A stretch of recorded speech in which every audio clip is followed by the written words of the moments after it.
ఒకప్పుడు సమన్వయ గీతాలు పాడిన అరణ్యం ఇప్పుడు ద్రోహపు గుసగుసలతో మోగింది. అబద్ధాలు అగ్నిజ్వాలలలా వ్యాపించాయి. నమ్మకం చీలిపోవడం ప్రారంభమైంది. నక్క నిజాన్ని విషంగా మార్చి స్నేహితులను శత్రువులుగా మార్చింది.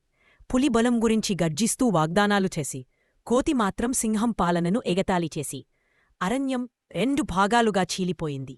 సింహం దయను నమ్మినవారు ఒకవైపు, అధికారానికి ఆకలితో ఉన్నవారు మరోవైపు. యుద్ధం మొదలైంది. గోర్లు పల్లయుద్ధం మాత్రమే కాదు, హృదయాలు, విశ్వాసాల యుద్ధం కూడా. పులి గర్జన సింహం గర్జనతో ఢీకొని అరణ్యాన్ని కంపింపజేసింది.